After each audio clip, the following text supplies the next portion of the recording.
आज भोजशाला के केस में ऑनरेबल इंदौर हाईकोर्ट का बहुत ही ऐतिहासिक फैसला आया है, जिसमें ऑनरेबल इंदौर हाईकोर्ट ने जो एएसआई का 7 अप्रैल 2003 का ऑर्डर है उसको पार्शली क्वैश किया है। हिंदू समाज के लोगों को वहां पे पूजा पाठ का अधिकार दिया है।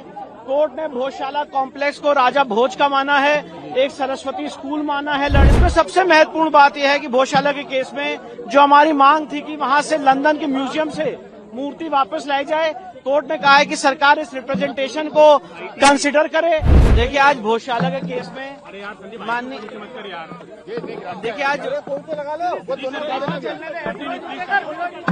देखिए आज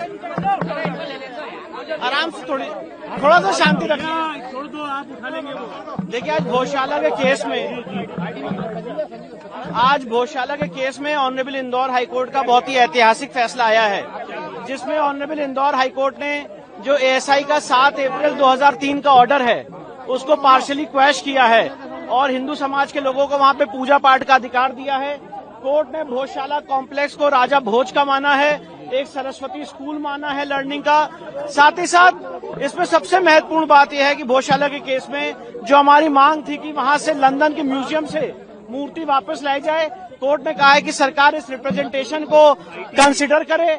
और साथ ही साथ कोर्ट ने यह भी कहा है कि जो मुस्लिम पक्ष हैं वो सरकार को रिप्रेजेंटेशन दे सकते हैं, जो रिस्पोंडेंट नंबर 8 है मौला कमालुद्दीन की तरफ से, और उनको अल्टरनेट लैंड देने के लिए सरकार उस पर विचार करे। पर सबसे महत्वपूर्ण बात यह है कि कोर्ट ने यहाँ पे हमें पूजा पाठ का अधिकार दिया है। मैनेजमेंट के लिए सरकार को कहा है कि वो उसके मैनेजमेंट के लिए चीजें देखे। और जो एएसआई का ऑर्डर था 7 अप्रैल 2003 का, जो यहाँ पे नमाज की अनुमति देता था, उसको कोर्ट ने सिरे से खारिज कर दिया है। अब वहाँ पे सिर्फ पूजा होगी। उस पूरे परिसर का जो स्वरूप है वो एक हिंदू मंदिर का स्वरूप माना है कोर्ट ने, सरस्वती मंदिर का माना है। आखिरी नमाज हुई सर वहाँ पर, ये आज आखिरी दिन था, क्योंकि अब आज कोर्ट का ऑर्डर आ गया है। कमाल मौलाना परिसर को लेकर के क्या कहा गया है? पूरे कमाल मौला जो ये भोजशाला परिसर है, बाहर का जो एक और कमाल नहीं, उसके लिए कुछ नहीं कहा गया। वो तो यहाँ पे सब्जेक्ट मैटर भी नहीं था। कोर्ट ने मौला कमालुद्दीन को ये कहा है कि वो अल्टरनेट लैंड के लिए सरकार को प्रत्यावेदन दे सकते हैं और सरकार उसको कंसिडर करेगी। मतलब मूल बात यह है कि इस पूरे परिसर को जो हमारी मांग थी, हमारे हर एक आर्गुमेंट को कोर्ट ने माना है और इसके स्वरूप को एक हिंदू मंदिर का परिसर घोषित किया। मुस्लिम पक्ष का किसी प्रकार का कोई अधिकार नहीं है उस पर? नहीं, कोई अधिकार नहीं है। और मुस्लिम पक्ष के लिए कोर्ट ने कहा है कि अगर वो चाहें तो सरकार को रिप्रेजेंटेशन दे सकते हैं और अल्टरनेट लैंड देने के लिए धार के अंदर कहीं भी सरकार उसको कंसिडर करे। अल्टरनेट लैंड दी जाएगी?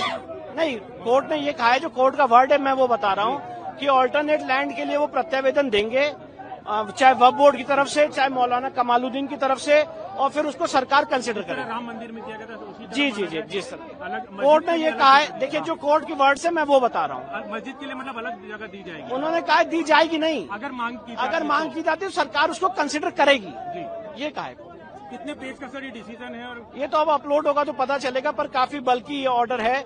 और जो हमारी मूल मांग थी कि ये पूरा परिसर एक हिंदू मंदिर का परिसर है, उसको कोर्ट ने पूरा हमारे सारे आर्गुमेंट्स को माना है और उसको अलाउ किया। भारत माता की सर आराम से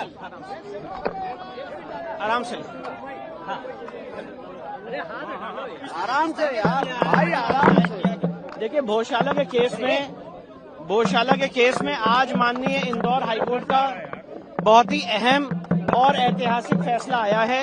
माननीय इंदौर हाईकोर्ट ने इस पूरे परिसर को एक हिंदू मंदिर का परिसर घोषित किया है, उसको माना है। साथ ही साथ यहाँ पे हिंदुओं को पूजा पाठ का अधिकार दिया है। और जो 7 अप्रैल 2003 का ऑर्डर था, जो यहाँ पे नमाज की अनुमति देता था, उस ऑर्डर को कोर्ट ने खारिज कर दिया, सेट असाइड कर दिया है। साथ ही साथ कोर्ट ने कहा है कि जो लंदन म्यूजियम में मां वाघ देवी की प्रतिमा रखी हुई है, सरकार कंसिडर करेगी, क्योंकि हमने बहुत सारे प्रत्यावेदन दिए हैं कि उसको वापस कैसे लाया जा सकता है। और साथ ही साथ कोर्ट ने मुस्लिम पक्ष को ये कहा है कि वो अपना एक रिप्रेजेंटेशन अपना एक प्रत्यावेदन सरकार को दे सकते हैं और धार के अंदर उनको मस्जिद दी जाए, एक ऑल्टरनेट लैंड दी जाए, उस पर सरकार विचार करेगी।